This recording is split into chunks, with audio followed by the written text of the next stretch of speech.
Welcome to this episode of ACG's GrowthTV. I'm Katie Mulligan, Content Director in ACG's Media Group. Today on the show, we're talking about the architecture, engineering, and construction industry and why it's attracting investor interest. My guest for this episode is Mike Hein, the CEO of HFW Companies, a St. Louis-based company that invests in architecture and engineering firms. HFW formed in 2020 and has since acquired its first member firm, Miller Legg, a Florida-based engineering and consulting firm. Late last year, HFW also announced its partnership with private investment firm VSS Capital Partners. Mike, thanks for joining me on GrowthTV. You're welcome, and thank you for inviting me to participate. Yeah, absolutely. We're excited to have you on. So, Mike, you're an architect by trade, and you've spent, I believe, nearly 4 decades in the architecture, engineering, and construction industry. So you've really had a front row seat to its evolution. So I wonder if you can talk about how you would describe the industry today. So the architecture, engineering, and construction industry is really very dynamic. It's made up of several disciplines, including architects, a wide range of engineers, including civil, mechanical, and electrical engineers, as well as people with backgrounds in construction management, business, and finance. So it's a very diverse group of people, but that is how it takes that many people to get a good project completed today. It's not completely recession-proof.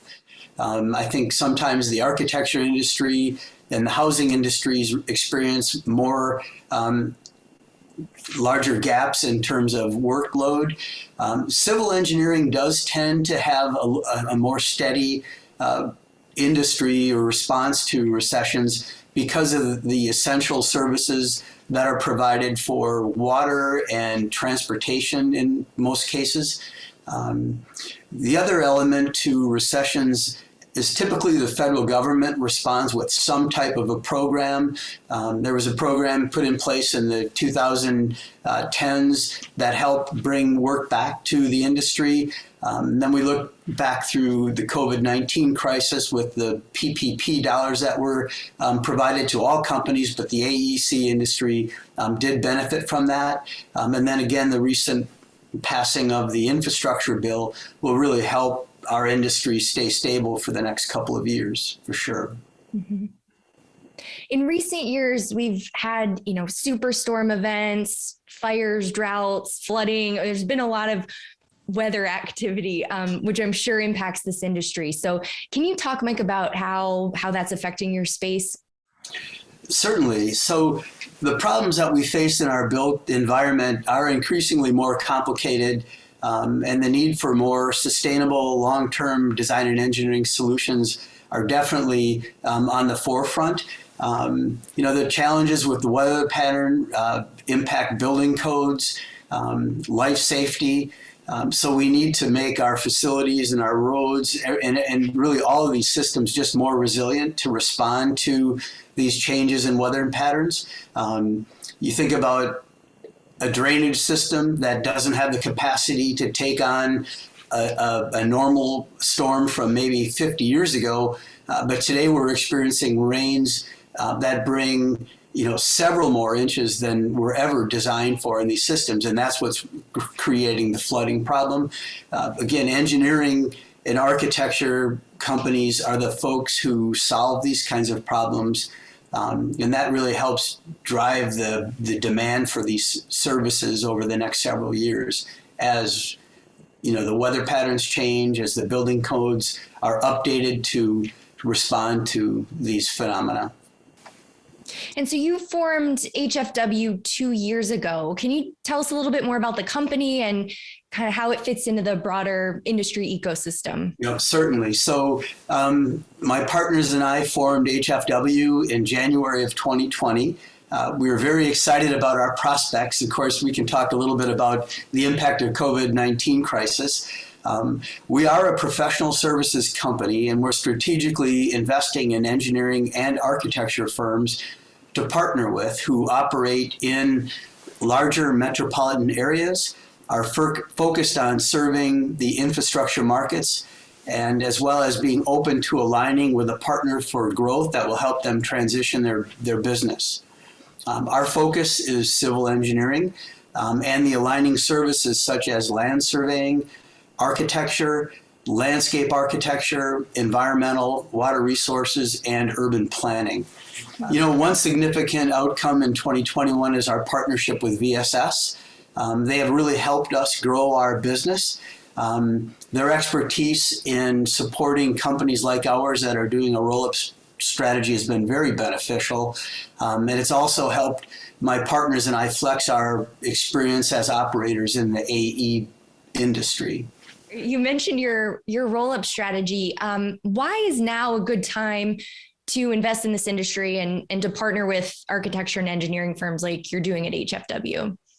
So the United States has an aging infrastructure that needs a lot of reinvestment and attention. The engineering field, as I had described, really supports the design and the construction and repair of those systems. There's an organization called the American Society of Civil Engineers, and they issue a report card very frequently about the state of our infrastructure across the United States. The grade has improved, but barely. So we're just at the passing, but not on the high side of passing. It's like a C minus. But there are areas that are experiencing failing grades. Then you'll see in the news very frequently where there's issues with water main breaks or water contamination, traffic jams due to congested major metropolitan highways. And unfortunately, we see this more and more recently where bridges, are either closed or completely shut down because of a collapse. So these are all the systems that need attention and investment, and the engineering and architecture and construction fields really support bringing that infrastructure back online. The recent infrastructure bill that was passed last year will be a big stimulus for that improvement. What about the industry overall? Where do you see things headed in the next 5 to 10 years within this space? So it's interesting that the demand for AE services has really picked up, even in the face of COVID and the pandemic. The challenges that we do face, like all other industries, is that there is a shortage of people that are qualified to do the work. The demographic of the industry has changed quite a bit over the last 5 to 10 years. The boomers are leaving. The pandemic actually has increased that departure. The upside is there are a lot more leadership opportunities for the following generations. But on top of all of that, it's really important that we are still attracting students, really starting from grade school through high school and into college, to be interested in the construction trades, to be interested in math and science, and then to further their careers by either going to a trade school or going on to a professional school to become a registered architect or a professional engineer. But people will always be a big challenge going forward for the next 5 to 10 years.